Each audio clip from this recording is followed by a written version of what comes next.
തലസ്ഥാനത്ത് ഒരു ഇടവേളയ്ക്ക് ശേഷം വീണ്ടും വിർച്വൽ അറസ്റ്റിന് ശ്രമം.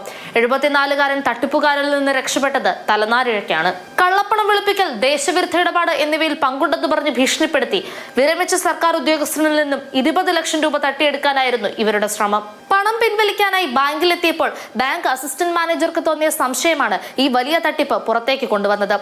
മഹാരാഷ്ട്ര, കർണാടക എന്നിവിടങ്ങളിലെ അക്കൗണ്ടിലേക്ക് പണം ട്രാൻസ്ഫർ ചെയ്യാൻ ശ്രമിച്ചതാണ് ബാങ്കിൽ സംശയമുണ്ടാക്കാൻ കാരണമായത്. മാത്രമല്ല, ബാങ്ക് ഉദ്യോഗസ്ഥർ അറിയിച്ചതിനെ തുടർന്ന് സൈബർ പോലീസ് സ്ഥലത്തെത്തി വിശദമായി ചോദ്യം ചെയ്യുകയും ചെയ്തു. ഡിസംബർ 17-ാം തീയതിയാണ് തന്നെ തേടി തട്ടിപ്പുകാരുടെ ആദ്യ ഫോൺ കോൾ എത്തിയതെന്നും പിന്നീട് 24-ാം തീയതി മുതൽ തന്നോട് പണം ആവശ്യപ്പെട്ടു തുടങ്ങിയെന്നും 74-കാരൻ പറഞ്ഞു. മാത്രമല്ല, അന്നേ ദിവസം തൊട്ട് തുടങ്ങിയ അതിഭീകരമായ സമ്മർദ്ദത്തെയും ഭീഷണിയെയും തുടർന്ന് താൻ ആത്മഹത്യക്ക് ശ്രമിച്ചുവെന്നും ഇയാൾ വെളിപ്പെടുത്തി.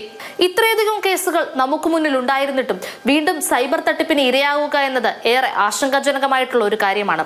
ഇത്തരത്തിലുള്ള ഫോൺ കോളുകൾ നിങ്ങളെ തേടിയെത്തിയാൽ ആദ്യം തന്നെ സൈബർ പോലീസിനെ വിവരമറിയിക്കുകയോ അല്ലെങ്കിൽ മറ്റു ബന്ധപ്പെട്ടവരെ വിവരമറിയിക്കുകയോ ചെയ്യുക എന്നത് ഉചിതമാകും.